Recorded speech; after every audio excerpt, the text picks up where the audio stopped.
말씀 사경회로 모여 말씀을 나눌 땐 우리 나무십자가 교회에 속해 있는 분들이라면 단 한 명도 예외 없이 함께 말씀을 듣고 함께 말씀 가운데 자라가기로 힘써야 합니다. 혹시라도 이 말씀을 들을 때 졸았거나 잘 이해하지 못한 분들이 있다면 다시 설교를 들으면서 다시 한번 정리하는 것. 그래서 사실 이렇게 말씀 사경회를 통해서 되어지는 이 말씀은 우리가 이제 남은 1년 있죠. 이제 새롭게 시작되어지는 2021년 한 해 동안 이 말씀이 계속해서 우리 삶 가운데, 나눔 가운데 이렇게 이야기 되어질 수 있을 정도로 우리는 이 시간 집중하여 하나님의 말씀을 함께 살펴보고 마음에 새겨야 합니다.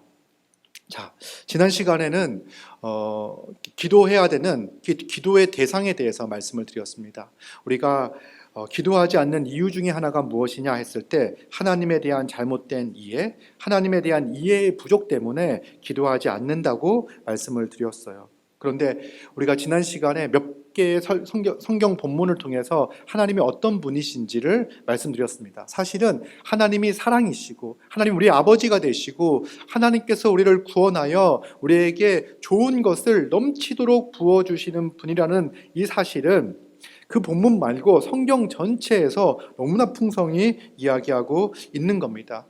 우리는 다시 한번 말씀을 통해서 설교를 통해서 하나님께서 자기의 자녀들을 사랑하여 주시고 자기 예수 그리스도를 통해서 구원하여 주신 자기의 자녀들을 보실 때, 하나님의 백성들을 보실 때, 하나님의 자녀를 볼 때 기뻐하고 즐거워하신다는 사실을 우리는 분명하게 압니다. 하나님은 우리를 볼 때 예수 그리스도를 믿음으로 말미암아 구원받은 하나님의 자녀들을 볼 때 너로 말미암아 기쁨을 이기지 못한다라고 말씀하시는 거예요. 우리가 이 시간에 나와 예배할 때 하나님은 어떤 마음으로 우리를 바라보고 계십니까? 어떤 눈빛으로 우리를 바라보고 계십니까? 우리가 믿음 안에서 담대히 예수 그리스도를 의지하여 이곳에 나와 예배하고 찬양할 때 하나님은 사랑의 눈빛으로 기뻐하시며 그 기쁨을 이기지 못하는 그 심정으로 우리를 바라보고 계시는 거예요. 우리가 기도할 때도 마찬가지죠. 기도할 때 그래 어서 말해봐 라고 하시는 그 분이 바로 우리의 아버지 되신 하나님입니다. 우리는 탕자 비유를 통해서도 이 불효막심한 아들을 보고도 기뻐하는 그 탕자의 아버지를 보면서도 하나님이 우리 아버지가 우리 하나님이 그런 분이시구나라는 것을 다시금 알게 되었어요. 예수님께서 하나님에 대해서 설명하고 싶은데 그때 이 비유를 들어서 하나님은 이런 분이시야 라고 설명하는 것이 바로 탕자의 비유였습니다. 하나님은 우리를 구원하시고 우리와 함께 하십니다. 우리 중에 계십니다. 하나님은 하나님의 영이신 그리스도의 영이신 성령을 우리에게 보내셔서 우리를 고아처럼 내버려 두지 않으시고 우리와 항상 함께하여 주십니다. 우리는 하나님과의 관계가 회복된 자로서 하나님을 아버지라 부릅니다. 여러분, 이제 금요일 날 첫 번째 설교가 끝나고 어떤 분들은 이제 기도하기로 결단하고 작정하고 기도를 시작하신 분들이 있습니다. 시간을 정하고. 여러분, 딱 처음 마디 아버지, 하나님 아버지라고 부를 때 여러분들은 그 단어에서 그 말에서 어떤 감정과 어떤 감격을 느꼈습니까? 우리 같은 자가 하나님을 아버지라고 부르며 성경은 아빠 아버지다. 아버지라고 부르며 하나님께 기도할 수 있다. 기도하라고 이야기합니다. 우리 주 예수 그리스도는 우리에게 하나님을 아버지라고 부르라고 가르쳐 주셨어요. 이제 예레미야스라는 학자가 있습니다. 교수님이신데 이분이 이제 고대 유대의 그 문헌들을 조사했습니다. 그래서 그동안 연구되지 않았던 방대한 양의 문헌들 중에서 특별히 기도 문헌들을 주의 깊게 검토했습니다. 엄청난 양의 문헌을 검토했어도 어디에도 하나님을 아버지라고 아바라고 부르면서 기도하는 것을 발견하지 못했습니다. 그 어떤 유대인도 감히 하나님을 이런 식으로 부르지 못했어요. 구약에 나와 있는 여러 것들 중에서 하나님께서 아버지로 묘사되어져 있는 본문들이 있음에도 불구하고 그 어떤 누구도 하나님께 기도할 때 하나님을 아버지라고 부르는 사람들이 없었어요. 그런데 예수님께서는요, 어떻게 하셨습니까? 하나님을요, 아버지라 부르셨습니다. 아버지라 부르셨죠. 예수님만 하나님을 아버지라 부르신 것이 아니라 예수 그리스도를 믿음으로 말미암아 그분 안에 있는, 그리스도 안에 있는 제자들에게, 성도들에게, 교회에게 하나님께 이렇게 기도해라. 하늘에 계신 우리 아버지여. 이렇게 우리에게 기도를 가르쳐 주셨습니다. 여러분, 아버지, 이렇게 딱 불러놓고 그 아버지 되신 하나님에 대해서 깊이 묵상하시기 바랍니다. 우리 같은 자가 감히 하나님을 아버지라 부르는 그 은혜를 누리게 된 거예요. 그리고 하나님은 하나님이 기뻐하시는 자들에게 평화를 주신다, 샬롬을 허락해 주신다는 것을 압니다. 여러분, 우리는 아버지께 구하는 게 무엇입니까? 아버지께 무엇을 구합니까? 하나님 아버지께 하나님만이 주실 수 있는 샬롬을, 안식을, 평강을 구합니다. 하나님은 기뻐하시는 자들에게 샬롬을, 평화를, 안식을 허락해 주셔요. 하나님께서 우리에게 안식을 허락해 주시는 방법이 세 가지가 있습니다. 중요한 방식 세 가지가 있습니다. 주요한 방식. 하나는 말씀이죠. 말씀. 이 말씀을 통해서 하나님이 어떤 분이신지, 우리를 얼마나 사랑하시는지, 우리를 위하여, 우리를 구원하기 위하여 어떤 일을 행하셨는지를 알려주십니다. 우리는 말씀을 들을 때마다 말씀의 풍성함과 하나님의 은혜 가운데 감사하며 감격합니다. 말씀을 들을 때마다 힘이 생기고요, 소망이 생기고요, 또 말씀을 들을 때 위로를 받습니다. 하나님은요, 이 말씀을 통해서 우리에게 평강을, 샬롬을 허락해 주세요. 그리고 말씀을 듣고 말씀에 순종하는 이 교회를 통해서 또한 이 복된 안식을 누리게 하십니다. 기도를 통해서도 하나님께서는 우리가 간구하고 구하는 것들을 우리에게 허락해 주시는 거예요. 그런데 가만 보면 이상하게도 신앙을 가지고 있는 사람들 가운데 말씀과 기도, 교회를 통해서 하나님이 주시는 하나님 나라의 안식을 구하지 않는 경우들이 있습니다. 참 이상하죠. 하나님께서는 우리를 구원하시고 생명 주시고 하나님의 자녀가 되게 하시고 말씀과 교회와 기도를 통해서 하나님 나라의 복과 안식과 평강을, 샬롬을 우리에게 허락해 주시는데 그것을 통해서 구하지 않는, 하나님으로부터 그러한 안식을 구하지 않는다는 것은 참으로 이상한 일입니다. 여러분, 우리가 믿음을 가지고 있다는 것은요, 세상의 평화, 세상으로부터 오는 안식, 세상으로부터는 만족을 구하는 것이 아니라 하나님으로부터 오는 영원한 것, 하나님으로부터 오는 안식과 복을 구하는 것이에요. 이것이 바로 믿음입니다. 우리 믿음 이렇게 이야기했을 때 하나님으로부터 오는 안식이에요. 그럼 어떻게 구한다고 이거를요? 무엇을 통해 주신다고요? 말씀과 교회와 기도를 통해서 주시는 거예요. 그런데 이걸 주실 때 가만 보면은요, 하나님은 이 모든 것을 그리스도 안에서 우리에게 주시는 거예요. 여러분, 우리는 없는 것에서 발견해 나는 것이 아니라 이 모든 보화가, 이 모든 복락이, 보배가 어디에 속해 있냐면 그리스도 안에 속해 있습니다. 여러분, 말씀, 교회, 기도 또한 그리스도를 통해서 우리에게 주시는 거예요. 이 말씀은, 하나님의 말씀은 그리스도를 통한 하나님의 계시입니다. 예수 그리스도를 통해서 하나님의 뜻이 분명하게 우리에게 드러났습니다. 우리는 말씀을 통해서 그리스도 안에 있는 하나님의 그 놀라운 사랑과 놀라운 은혜와 그 하나님의 놀라운 섭리를 바라보게 되는 거예요. 그래서 우리가 예수님께서 교회 머리가 되시고 교회는 주님의 몸이라고 이야기하죠. 우리는 어떻게 교회를 통해서 복과 안식을 누리느냐? 그리스도의 몸된 교회를 통해서 사랑과 섬김을 받으며 살아갑니다. 그리스도의 몸된 교회를 통해서 사랑을 받으며 또 다른 사람의 섬김을 받으며 우리의 이 빈약하고 부족한 인생 가운데 풍요로운 것들로 채워지기 시작합니다. 또한 우리는 주님의 몸된 교회를 사랑하고 섬기는 자로 살아가는 거예요. 우리는 사랑받고 섬김을 받을 뿐만 아니라 다른 사람들을, 다른 지체를 사랑하고 섬기는 자로 살아갑니다.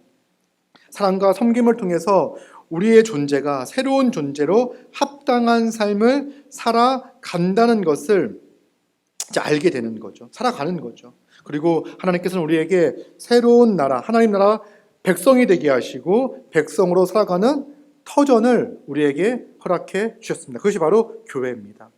그리고 이제 기도를 통해서, 기도 또한 우리 예수 그리스도를 통해서 주시는 거예요. 그 기도도 그리스도를 통해서 주시는 안식을 발견하게 되는 거죠. 발견하게 하는 겁니다. 우리의 중보자 되신 그리스도, 그분을 통하여 우리는 기도합니다. 여러분, 우리가 하나님을 아버지라 부르고 감히 유대인들은 그렇게 부를 수 없었는데, 구약의 백성들은 하나님을 아버지라 부를 수 없었는데, 우리는 어떻게 하나님을 아버지라 부를 수 있는 자가 되었습니까? 담대히 하나님께 나아가 하나님 아버지, 내가 이것이 필요합니다. 주여 나의 부족함을 도와주세요라고 기도할 수 있는 자가 되었습니까? 그것은 바로 그리스도가 우리의 중보자가 되어주시기 때문에 그렇습니다. 우리는 그리스도 안에서 하나님의 자녀로 하나님 앞에 서게 되는 거예요. 그래서 우리는 하나님께서 하나님이 기뻐하시는 자들에게 복과 안식을 주시는데, 교회와 말씀과 기도를 통해 주신다. 그 모든 것도 그리스도 안에서 우리에게 주어지는 거다. 그러면 여러분, 우리가 다른 것에서 만족과 안식을 구하는 삶에서 돌이켜 이제는 하나님의 말씀 가운데 이 교회를 통하여, 또한 일상 가운데 앉아 기도하는 이 기도를 통해서 우리는 하나님의 은혜를 누리며 살아가야 합니다. 여러분,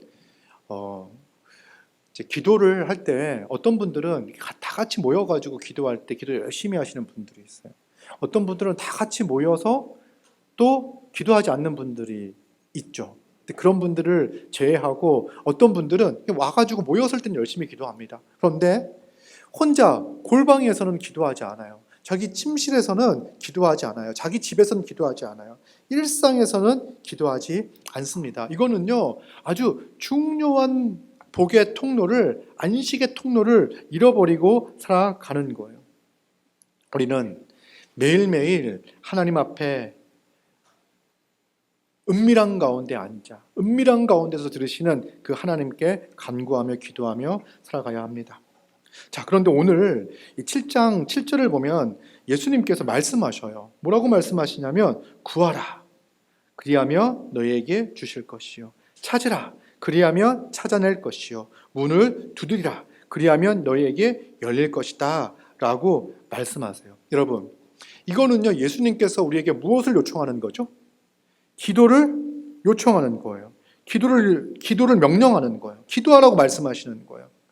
그런데 야, 너희를 기도해 라고 말할 때 한 줄만 탁 적어놔도 우리는 이 예수님의 명령을 아주 무겁게 받아들여야 하는 것이 마땅한데, 예수님은 3번 반복하여 강조하여 설명합니다. 구하라, 찾으라, 문을 두드리라. 이거는요, 점점 그 강도가 강해지는 거예요. 누구는 이렇게 묘사를 했더라고요. 이게 구하는 거는 어린아이가 엄마가 눈에 보일 때는 엄마에게 구한다. 근데 엄마가 옆에 없거나 눈에 보이지 않으면 엄마를 찾는다. 그리고 엄마가 자기 이 공간에서 떨어져 있다는 것을 알면 문을 두드린다. 그래서 이 간구와 기도를 더 적극적으로 점층적으로 강조하는 방식으로 예수님께서 설명하십니다. 구하라, 찾으라, 문을 두드리라 이렇게 말씀하시는 거예요. 그리고 그래서 예수님은요, 정말 우리 강력하게 우리에게 기도할 것을 요청하시는 겁니다. 강력하게. 야, 기도해야 돼 라고 강력하게 요청하시는 거예요. 그래서 시제를 보면은요, 명령형으로 되어져 있고요, 현재 명령형입니다. 그래서 지금 계속해서 해야 할 명령이에요. 그러니까 한 번 하고 끝나는 명령이 아니라 계속 반복해서 지속적으로 습관이 되도록 해야 할 명령이 바로 기도에 대한 명령입니다. 그래서 우리는 매일 항상 습관적으로 기도해야 합니다. 그래서 데살로니가전서 5장 17절에는요, 쉬지 말고 기도하라고 말씀합니다. 여러분, 기도하는 게 힘듭니까? 기도할 때 시간을 내서 기도하는 게 힘듭니까? 기도하는 게 힘들어 하시는 분들이 있습니다. 왜냐하면 기도를 하면은요, 자기가 그 시간만큼은 아무 일도 하지 않는다고 생각이 되어지는 거예요. 그러니까 기도는요, 어떻게 보면 이렇게 묘사하시는 분들이 있어요. 기도하는 모습은 우리가 하나님 앞에 어떤 모습으로 앉아 있는지를 보여주는 거다. 우리 기도할 때 보통 무릎을 꿇죠. 그리고 손을 모읍니다. 그리고 눈을 감아요. 이거는 이 전쟁의 포로의 모습과 비슷하다는 거예요. 무릎이 꿇려지고 그 다음에 손이 묶이고 그 다음에 눈을 가립니다. 안대로. 이건 뭐냐면 아무것도 반항할 수 없는, 아무것도 할 수 없는 가장 무능력한 상태의 모습인 거예요. 여러분, 우리가 기도한다는 것은요, 어떤 의미가 있냐면 그걸 인정하는 거예요. 하나님의 도움 없이는 살 수 없습니다. 나는 이렇게 무능력하고 무기력하고 뭐 하나 제대로 감당하기에 너무나 턱없이 부족한 자입니다. 주여 나를 도와주시옵소서. 여러분, 우리가 기도하는 만큼 어쩌면 일하는 시간이, 공부하는 시간이, 자기 개발하는 시간이, 운동하는 시간이 줄어들 수 있어요. 기도하는 만큼 내가 아무것도 하지 않는다는 생각이 들 수 있습니다. 아니요, 그런데 여러분, 그 기도하는 시간은요, 나의 모든 시간이, 모든 나의 삶이 하나님께 달려 있음을, 모든 것이 하나님께로부터 와서 내가 일도 할 수 있는 것이요, 내가 공부도 할 수 있는 것이요, 운동 건강을 유지할 수 있는 것이요, 이 모든 것들을 인정하고 주여 나를 도우소서라고 하는 거예요. 여러분, 우리 중에 기도할 필요가 없는 사람이 있습니까? 아무도 없을 거예요. 우리 일상을 딱 돌아볼 때 어느 한순간도 주님께 기도하지 않아도 될 만큼 괜찮은 사람은 없습니다.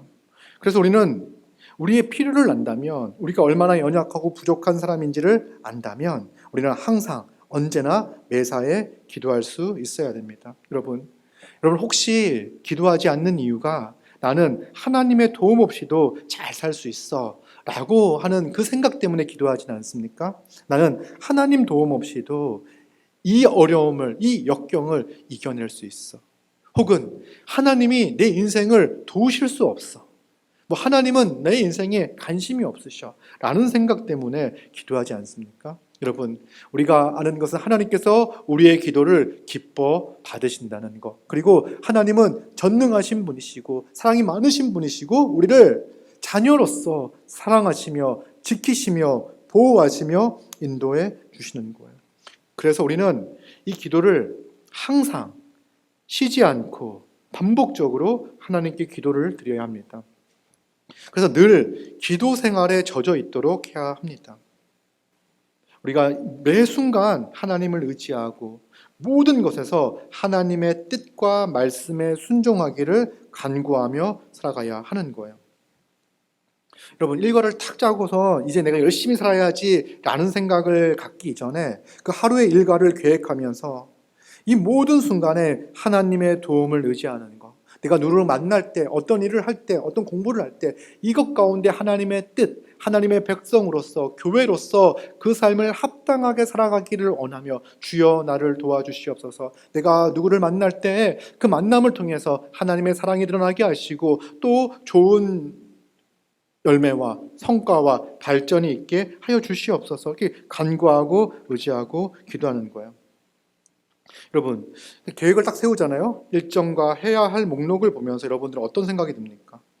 그것 가운데에서 하나님의 뜻과 하나님의 나라를 구해야 하는 거예요. 그래서 여러분, 기도를 한다는 것은요, 지금 하루에 30분을 정하고 기도를 합시다. 하루에 1시간을 정하고 기도합시다. 라고 말씀을 드릴 거예요. 그런데 우리가 기도하는 시간은요, 30분, 1시간에서 그치지 않습니다. 이 기도는요, 일상 전체를 지배하게 되는 거예요.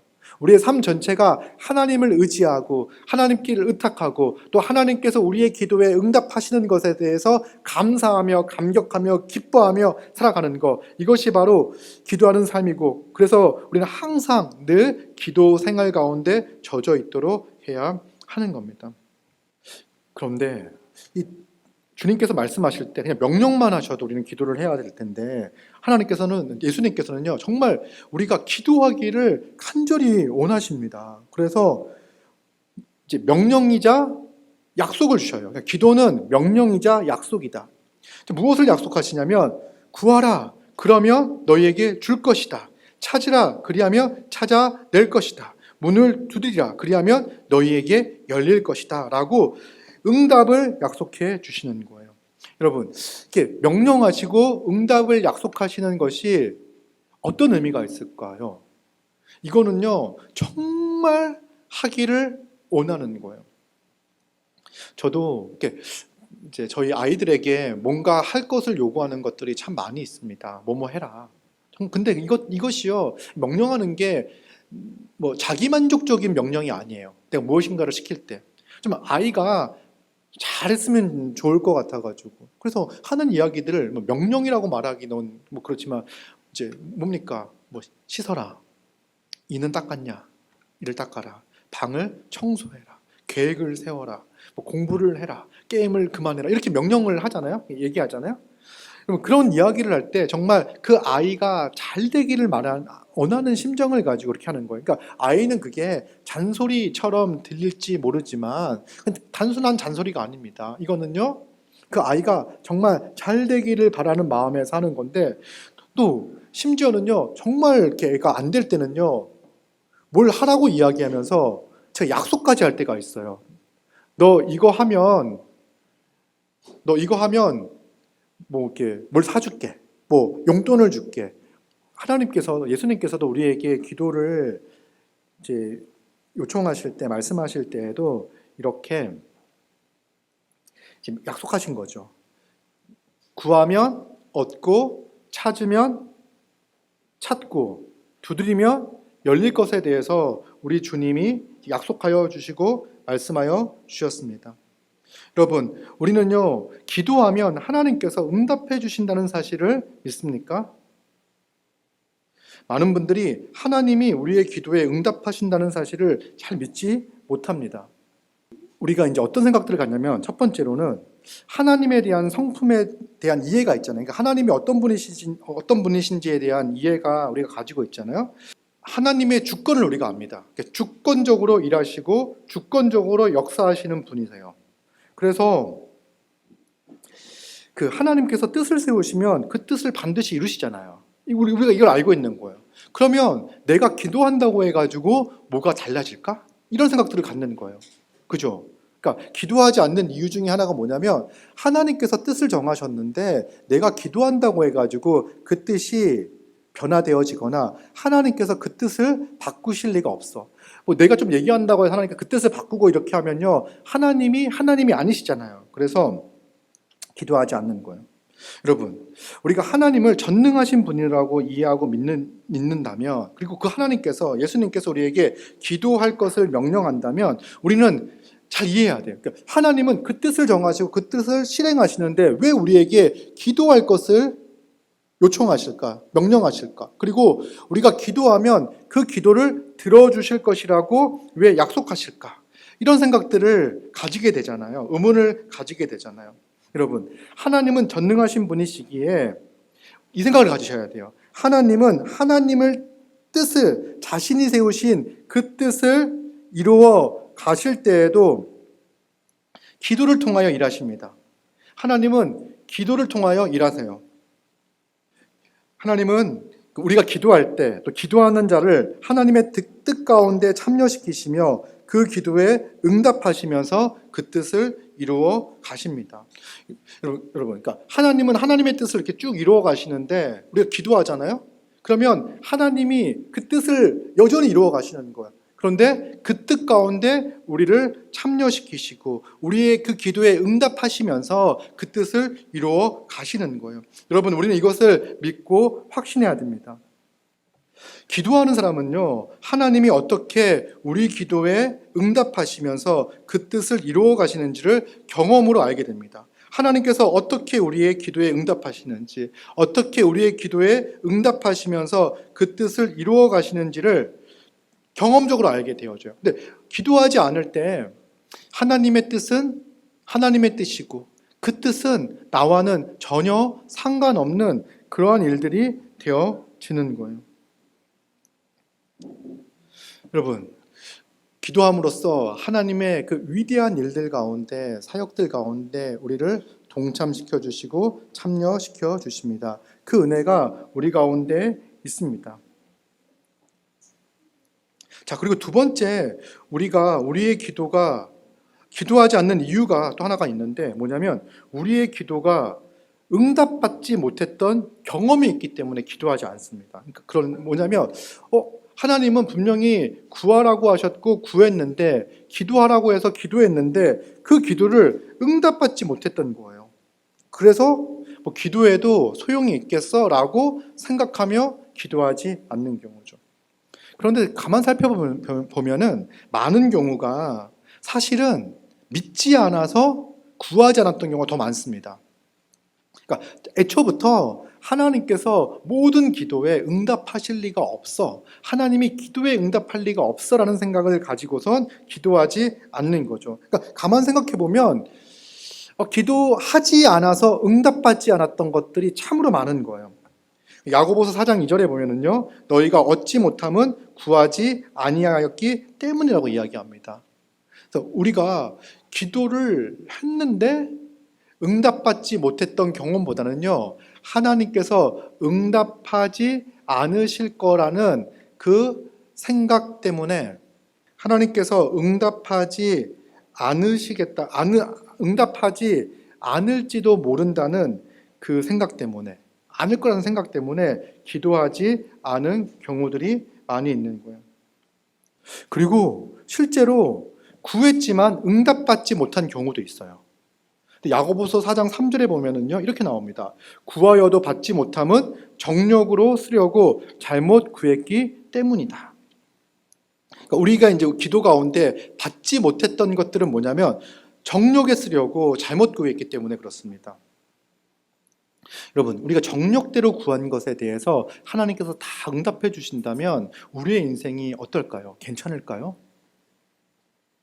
어떤 분, 알렉 모티어라는 분이 있는데 이분이 이렇게 얘기했습니다. 우리가 무엇을 구하든 하나님이 주시겠다고 약속하셨다면, 그러니까 내가 무엇을 구하든지 절대적으로 하나님이 주시겠다고 약속하셨다면 나는 절대 다시는 기도하지 않겠다.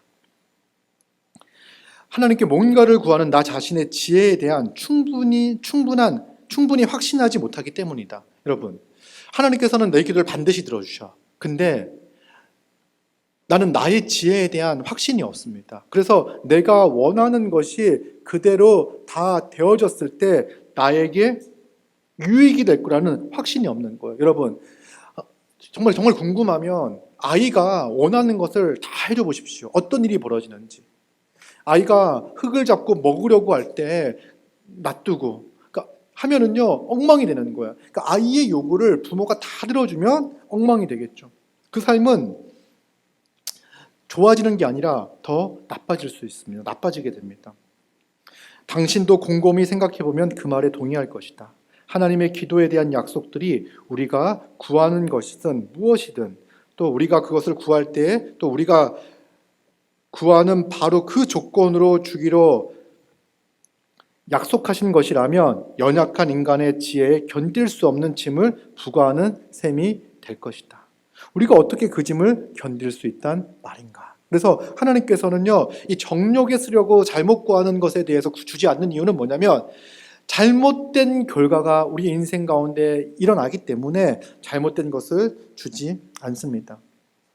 우리가 구하는 것이 우리에게 해가 될 수 있습니다. 내 눈에는, 내 생각에는, 내 마음에는 좋아 보이는 것이지만 결코 좋지 않은 결과가 우리의 인생 가운데서 나타날 수 있어요. 또 한 가지는 실제로 응답하지 않은 경우가 우리 삶 가운데 있습니다. 구했고, 간절히 구했고, 믿음을 가지고 구했고, 또 그 구함도 정력으로 구한 것 같지가 않아. 그럼에도 불구하고 응답받지 못한 경우들도 간혹 있습니다. 예를 들자면 우리가 사랑하는 사람이 병들었을 때 우리 낫기를 위해서 기도합니다. 간절히 기도합니다. 또 하나님께서 도우셔서 이 문제를 해결해 주실 분임을 믿고 기도하죠. 그리고 감사하게 하나님께서 치유하여 주셔서 병에서 회복되어지는 그 은혜를 누릴 때도 있습니다. 그런데 그렇지 못한 경우도 있어요. 열심히 주를 믿고 간절히 간구했음에도 불구하고 끝내 그 기도가 응답되지 않을 때도 있습니다. 그때 우리의 슬픔과 아쉬움은 이루 말할 수가 없어요. 사실 슬픔, 아쉬움이라는 단어로 담아낼 수 없을 만큼 큰 슬픔을 우리가 안게 됩니다. 병으로, 사고로 자녀를 잃었다든지, 이른 나이에 남편과 아내를 잃었다든지, 부모님과 사별을 해야 한다든지, 이런 것들은요, 우리에게 큰 고통으로 다가옵니다. 우리는 이 상황이 왔을 때 간절히 주님께 기도합니다. 가족과 친구와 교회도 이를 위해서 간절히 기도합니다. 여러분, 그런데 이 또한 이것이 우리가 기도하지 않는 이유가 될 수 없습니다. 우리는 기도를 통해서, 그때 그런 기도를 통해서 또 그런 상황을 겪게 된 당사자 또한 그 기도를 통해서 우리는 기도하지 않는 사람들이 경험하지 못하는 것을 경험합니다. 기도하지 않는 사람들이 보지 못하는 것들을 보게 되는 거예요. 우리 신자는요, 이 죽음이 끝이 아니라는 사실을 알고 있습니다. 지금은 잠시 이별이기 때문에 그 헤어짐이 나에겐 큰 고통이 되고 아픔이 되고 슬픔이 되고 아쉬움이 되지만, 우리는 이 꽃 가운데 이해할 수는 없지만 하나님의 섭리와 하나님의 신실하심과 하나님의 보호하심과 인도하심을 신뢰하게 돼요. 그리고 이 죽음이 끝이 아니라는 사실을 알고 천국에 대한 소망을 가지죠. 그리고 또 다시 만날 것을 소망하게 됩니다. 근데 그뿐 아닙니다.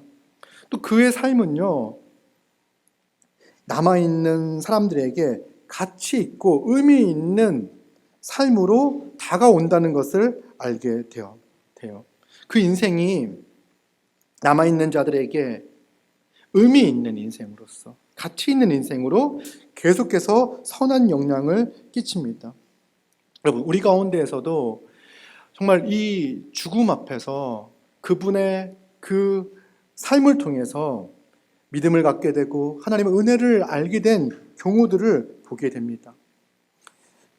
그 삶은 지금도 하나님의 뜻 안에서 이해되어지며 해석되어지며, 또 그와 함께 했던 시간들에 감사하며 그 삶이 지금도 우리에게 큰 의미로 다가오게 되는 거예요. 그리고 다시 만날 그날을 소망하며 기대하며 이 땅에서의 삶도 또 주님께 간구하며 기도하며 주의 도움을 구하며 살아가게 되는 거죠.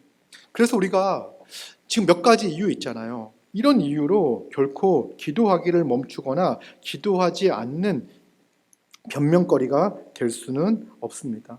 우리 예수님은요, 강력하게 우리에게 기도할 것을 요청하십니다. 명령하십니다. 그리고 기도할 때 들어주시겠다고 약속까지 해주시는 거예요. 이것도 3번의 약속을 통해서 정말 이 기도에 대한 확신을 가지고 간구하고 기도하라고 말씀하십니다. 여러분, 이제 우리가 기도 제목을 내고 기도를 하고 그 기도에 응답되어지는 것들을 하나씩 보게 될 거예요. 그러면서 우리는 무엇을 알게 되냐면, 하나님께서 내 삶의 가운데 함께 하시며 나의 기도에 응답하시는구나. 내 삶을 돌보시고 보호하시고 내 기도에 귀 기울이고 있구나라는 걸 경험하게 되는 거예요. 이것이 우리 삶에 주어진 놀라운 복입니다. 그래서 우리는 어떤 어려움을 당하게 되거나 고난, 역경이 우리 삶 가운데 온다 할지라도 담대히 살아갈 수 있는 이유는 뭐냐면, 이러한 경험들 때문에 하나님께서 우리의 기도를 들으시고 우리와 함께 하시며 우리를 보호하시고 인도하신다는 이 확신 때문에 할 수 있는 거예요. 그래서 여러분, 지금 일상 가운데 일상의 모든 삶을 주님께 의지하고 의탁하는 자가요, 큰 어려움이 올 때에도 주님께 의지하고 의탁하고 주의 도움을 구하며 담대히 세상 가운데서 살아갈 수가 있습니다. 그리고 좀 놀랍게도요, 우리 주님은 한 가지 약속을 더 하십니다. 뭘 약속하시면, 첫째는 구하라고 명령하셨고요, 반복적으로 지속적으로 기도하라고 말씀하셨고, 2번째는 기도하는 것에 대해서 응답하시겠다고 말씀하셔요. 3번째는요, 더 좋은 것을 주시겠다고 말씀을 하십니다. 9절 보니까요, 너희 중에 누가 아들이 떡을 달라 하는데 돌을 주며 생선을 달라 하는데 뱀을 줄 사람이 있겠느냐. 여러분, 자녀가 무엇인가를 요구했을 때 나쁜 것을 줄 부모는 없습니다. 너희가 악한 자라도 좋은 것으로 자식에게 줄 알거든 하물며 하늘에 계신 너희 아버지께서 구하는 자에게 좋은 것으로 주시지 않겠느냐. 여러분, 구하는 자에게 좋은 것을 허락해 주십니다. 더 좋은 것으로. 하나님의 지혜, 하나님의 사랑, 하나님의 그 인자하심과 자비하심과 하나님의 우리의 아버지 되심을 믿는다면, 그분이 우리의 아버지 되심을 믿는다면 그분께서 우리에게 가장 좋은 것을 주실 것을 믿고 간구하고 기도할 수 있습니다. 여러분, 기도하십시오. 우리의 모든 일상, 모든 삶을 놓고 주님께 간구하고 기도하십시오. 한순간도 주의 도움이 필요 없는 그 순간이 우리 가운데는 없습니다. 모든 순간 주의 도우심, 주의 인도하심, 주의 보호하심, 주님의 지혜, 주님의 능력, 이것이 필요합니다. 기도하십시오. 그리고 응답을 확신하십시오. 주님께서 내 기도를 들으시고 반드시 응답하신다는 믿음을 가지고 기도하시기 바랍니다. 어떤 경우는요, 이 기도 응답이 늦춰지는 경우도 있어요. 여러분, 근데 간절히 그것을 원한다면요, 지속적으로 기도하십시오. 어떤 분들은 특별히 이제 가족 구원을 위해서 기도할 때 이 기도 응답이 언제 이루어질까, 이런 생각이 드시는 분이 있어요. 여러분, 마지막 죽는 순간 그렇게 기도하고 돌아가시는 분이 있어요. 마지막 그 순간에 정말 자녀와 부모와 형제의 이 구원을 놓고 한평생 기도하고 마지막 순간 기도하는 거예요. 그때도 어떤 믿음을 가지고 기도하는 거예요? 지금까지 안 들어주셨으니 앞으로도 안 들어주실 거야 라는 그것이 아니라 하나님께서는 내 기도에 응답해 주실 거야 라는 믿음을 가지고 간구하고 기도하는 거예요. 그리고 그 기도가 또 열매를 맺혀 그의 삶을 통해서, 그의 죽음을 통해서도 많은 이들에게 복음을 전하는, 그 기도의 응답의 놀라운 은혜를 누리는 그 일로 하나님께서도 응답해 주십니다. 그리고 우리는 기도할 때 하나님께서 더 좋은 것을 우리에게 주신다, 더 좋은 것을 우리에게 주신다는 믿음을 가지고 기도하시기 바랍니다. 여러분, 내가 기도한 것과 다른 방식으로 응답이 있습니까? 여러분, 그것이 하나님께서 우리에게 더 좋은 것을 주신 것을 믿으시기 바랍니다. 그래서 정말 이걸 믿는 분들은요, 어떻게 하냐면 기도할 때 이제 기도 일지를 쓰는 거예요. 내가 무엇을 기도했는지, 무엇에 대해서 간구했는지, 그리고 그걸 다시 한번 보면서 내 기도가 뭐가 응답이 되어졌는지, 또 어떤 기도는 왜 응답되어지지 않고 있는지 이렇게 하는 거예요. 그래서 하나씩 기도된 응답된 것을 체크하면서 하나님께서 일상 가운데 내 삶에 역사하셔서 기도에 응답하신 것에 대해서 감사하며 기뻐하며 살아갑니다. 5만 번 기도 응답받은 조지 뮬러라는 분이 계십니다. 책도 있는데 5만 번 응답을 받았대요. 기도 응답을. 왜 5만 번 기도 응답을 받았는지 알까요? 그분은 자기가 기도한 것을 정말 기록하고 하나님께서 내 기도를 들으시고 응답하실 것을 믿고 응답된 것들을요 체크하는 거예요. 하나씩 확인하는 거예요. 우리도 기도하고 까먹고 기도하고 허공에 날리는 것이 아니라 반드시 그 기도에 응답하신다는 그 믿음을 가지고 우리는 계속해서 기도합니다. 그리고 주님은 우리에게 더 좋은 것을 주시는 분이십니다. 여러분, 기도합시다. 정말 우리는 기도가 필요한 자입니다. 우리의 스케줄을 보고 우리 시간 사용을 보면, 우리가 살아가는 삶을 이렇게 점검해 보면 어쩌면 우리 인생은요, 마치 하나님 없이도 잘 살 수 있는 것을 확신하는 사람처럼, 또 하나님 없이도 내가 잘 살 수 있다는 것을 증명해 보이고 싶은 사람처럼 보이는 사람들이 있어요. 그러니까 신자인데 그의 삶을 딱 돌아보면요, 그 시간들 가운데 하나님을 의지하고 하나님의 뜻을 구하고 하나님께 삶을 의탁하는 그 시간들이 전혀 없는 거예요. 마치 하나님 없이도 자기의 인생이 성공적으로 잘 살 수 있을 것처럼, 내가 마치 하나님 없이도 내 인생이 얼마나 성공할 수 있는지 증명해 보이고 싶습니다, 그 마음을 가지고 있는 사람처럼 일상의 시간들이 사용되어지는 그런 사람들이 있을 겁니다.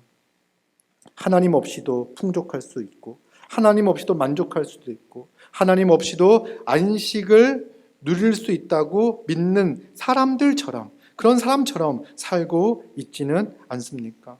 여러분, 우리의 생각은 그렇지 않은데 계속 말씀을 통해서 하나님 없이 만족할 수 없고, 하나님 없이 우리가 풍요를 누릴 수 없고, 하나님 없이 행복할 수 없다, 안식을 누릴 수 없다는 것을 우리의 의식 가운데 가지고 있지만, 생각 가운데 가지고 있지만, 우리의 실제적인 삶 가운데 일상은 그러하지 않진 않습니까?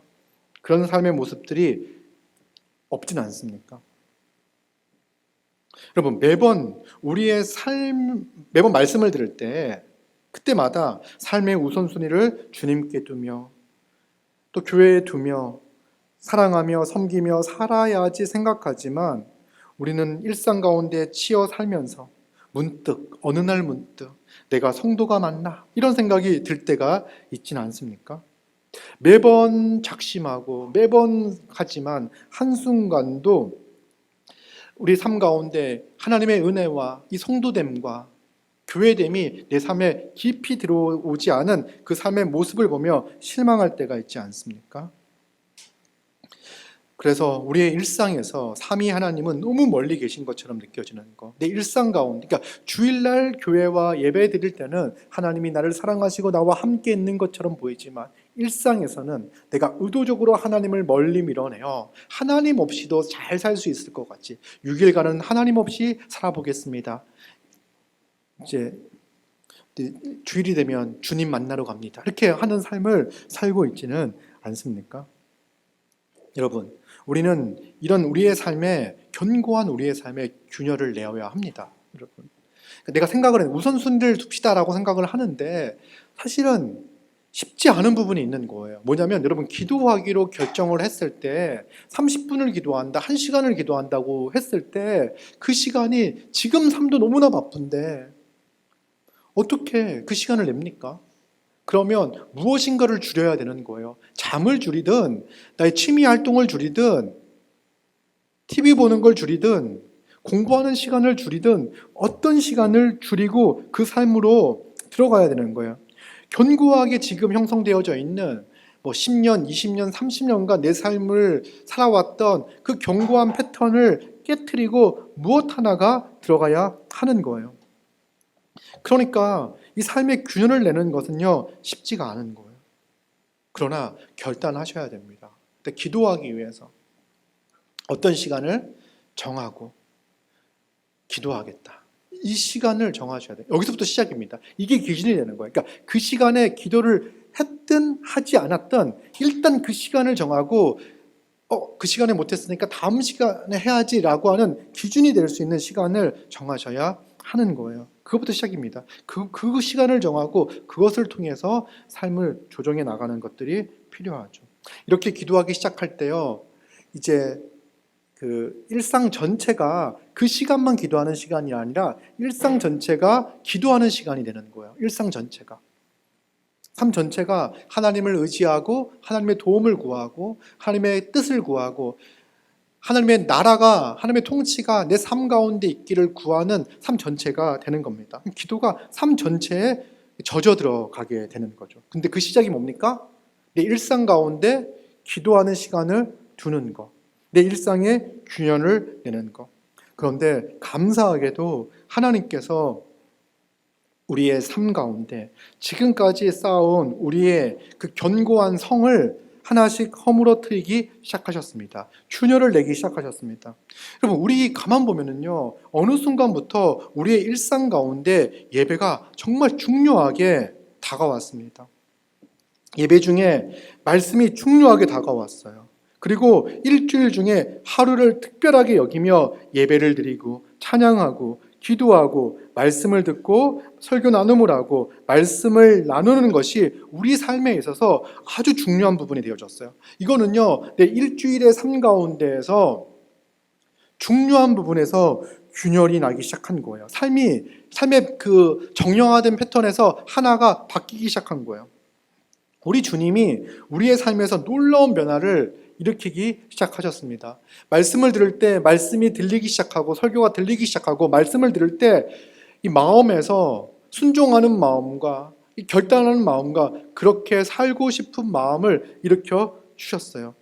여러분 가만 보시면요, 여러분 지금 우리가 이 주일을 이렇게 보내고 있는 것들은요, 지금까지 살아왔던 삶의 패턴에 보면 누군가에게는 이렇게 작은 시간을 드리는 거일 수도 있지만 대부분의 사람들은요, 내가 이렇게 주일을 귀하게 여기고 말씀을 귀하게 여기고 말씀을 나누고 말씀 가운데 순종하며 살려고 했던 것이 우리 삶에 일어난 아주 크고 놀라운 변화예요.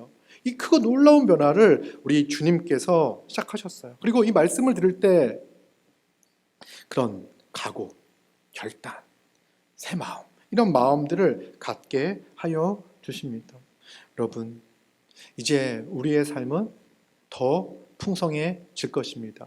일상 가운데 하나님이 나와 함께 하시며 나를 도우시며, 그래서 내 방에 앉아 무릎 꿇고 기도하고 간구할 때 하나님이 나와 함께 하시고 나의 아버지가 되어주시고 나의 기도를 들어주시고 하나님이 내 인생을 인도하고 계시구나, 나와 함께 하시구나, 나를 보호하고 계시구나 라는 그런 믿음과 확신과 그 사랑 가운데 살아갈 수 있는 그런 복된 인생이 되어질 것입니다. 이것이 주님께서 우리에게 주신 귀한 은혜입니다. 여러분, 그리고 요 7장 7절에 나와 있는 게 산상설교 마지막 부분에 나와 있는 거예요. 5장부터 산상설교에 대해서 쭉 이야기하면서 이제 신자가 어떻게 살아가야 하는지에 대해서 말씀을 하고 있잖아요. 제가 예전에 사경회 때 이 산상수훈 설교를 말씀을 드렸고, 요즘 십계명을 설교하면서 요 마태복음 5장에 나와 있는 내용들을 많이 설명을 했습니다. 근데 이 마태복음 5장, 6장, 7장에 나와 있는 이 성도의 삶은 어떻습니까? 정말 자기 희생적이고 사랑하며 마음에서부터 온전히 주님을 사랑하고 이웃을 사랑하고 교회를 사랑하고 형제 자매를 사랑하는 삶이잖아요. 이런 삶을 보면서 이거를 천국의 윤리다, 하나님 나라의 윤리라고 이야기를 해요. 그리고 이 윤리를 말씀하신 다음에 주님은 뭐라고 이야기하냐면 구하라고 이야기해요. 찾으라고 이야기해요. 문을 두드리라고 이야기합니다. 어떤 분들은요, 이 하나님이 우리에게 허락하여 주신 놀라운 삶, 이 하나님 나라의 윤리, 사랑과 섬김과 희생의 삶을 들었을 때 어떻게 그렇게 삽니까? 그렇게 살 수 없습니다라고 이야기하는 사람들이 많이 있습니다. 저는 결혼했기 때문에 그렇게 못 삽니다. 저는 아직 결혼하지 못했기 때문에 그렇게 못 삽니다. 저는 돈이 없기 때문에 그렇게 못 삽니다. 저는 바쁘기 때문에 그렇게 못 삽니다. 이렇게 이제 변명을 많이 해요. 어떻게 인간이 그렇게 삽니까? 라고 이야기를 하는 거예요. 그죠? 근데 그때 주님은 뭐라고 말씀하시냐면 구하라, 찾으라, 문을 두드리라고 이야기하는 거예요. 우리가 복음을 들을 때, 말씀을 들을 때, 이 하나님 나라 복음을 들었을 때 우리의 심장은 뛰기 시작했습니다. 그 하나님께서 예수님을 통해서 일하신 그 하나님 나라의 놀라운 구원 경륜과 계획을 우리가 보았을 때 우리의 가슴은 뛰기 시작했어요. 그리고 이것은요, 하나님께서 우리에게 놀라운 소망을 우리 마음 가운데 심겨주신 거예요. 산상설교의 삶, 거룩한 삶, 하나님 백성이 합당한 삶, 교회적 삶, 이것이 어떻게 가능할까라고 이야기했는데 이제 주님은 그런 삶을 살아갈 수 있는 내 자녀다, 내 백성이다 라고 우리 주님은 말씀하셔요. 그리고 뭐라고 얘기합니까? 구하라고 말씀하시는 거예요. 이제 우리는요, 우리가 그토록 원하는 거 우리의 힘으로 할 수 없는데 주님이 이야기합니다. 구하라고. 그 모든 것은 누구에게 있습니까? 그리스도 안에 있는 거예요. 그리스도 안에 있는 거예요. 여러분, 교회적 삶, 사랑하는 삶, 헌신의 삶, 자기를 비우고 다른 사람을 돕고 섬기며 온전케 하는 인생, 여러분 그 마음이 우리 가운데 삭트기 시작한다면요, 구하십시오. 예수 그리스도의 것을 가지고 사랑하기를 시도하십시오. 그리스도에게 구하십시오. 사랑과 용서와 용납과 오래 참음과 인내를 그리스도의 것을 구하십시오. 그리스도의 것을 가지고 시작하십시오. 여러분, 그럴 때 하나님의 뜻은 무엇입니까? 하나님의 나라를 온전히 세우시는 겁니다. 그 뜻은 우리의 기도와 상관없이 이루어질 거예요. 그러나 우리가 간구하고 기도할 때 하나님은 이 놀라운 뜻 가운데, 하나님 나라의 복락 가운데 우리를 참여시켜 주실 것입니다. 우리는 일상 가운데 하나님 나라의 이 놀라운 복들을 누리며 살아가게 될 거예요. 그럼 저는 너무나 기대가 되는데 여러분들이 기도하기 시작하고 이제 그리스도의 그 풍성한 보화를 캐내기 시작할 때 그것을 가지고 주님이 주신 그 은혜를 가지고 서로 사랑하며 섬기며 살아갈 때 일상을 힘있게 살아낼 때 이곳에서 하나님 나라의 그 풍요롭고 풍성한 은혜를 누리며 살겠구나. 하나님의 나라가 이 땅에 임하였음을 더 분명히 세상 가운데 드러내 보이며 살겠구나.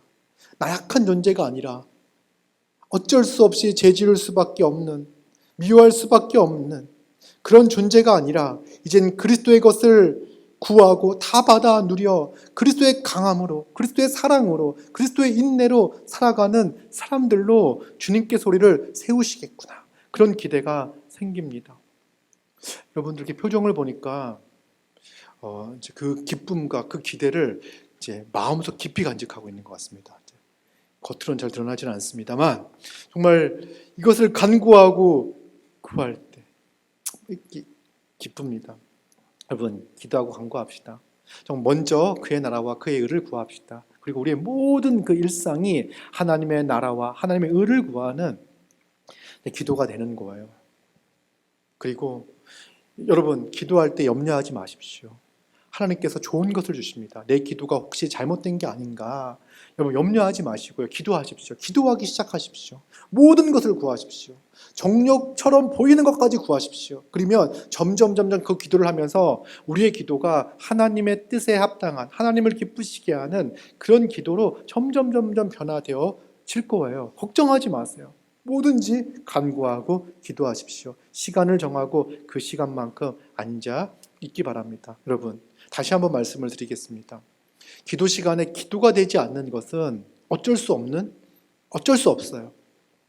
왜냐하면 그동안 기도하지 않았는데 갑자기 오늘 기도하는데 기도가 잘 되면 감사하겠지만 안 될 수도 있는 거예요. 그리고 이제 그 기도의 깊이, 하나님의 은혜에 깊이 들어가지 못할 수 있어요. 이제 처음 시작을 할 때. 그래도 앉아 있는 게 중요합니다. 앉아 있는 건 순종이에요. 앉아 있는 것 순종입니다. 그러니까 기도하기에 시간을 정해서 딱 앉아 있는 거는 지금 우리 주님이 말씀하신 명령 있잖아요. 3번 강조한 명령, 기도하라는 명령, 구하라, 찾으라, 문을 두드리라는 그 명령을 가지고 그 명령에 순종해서 앉아 있는 거예요.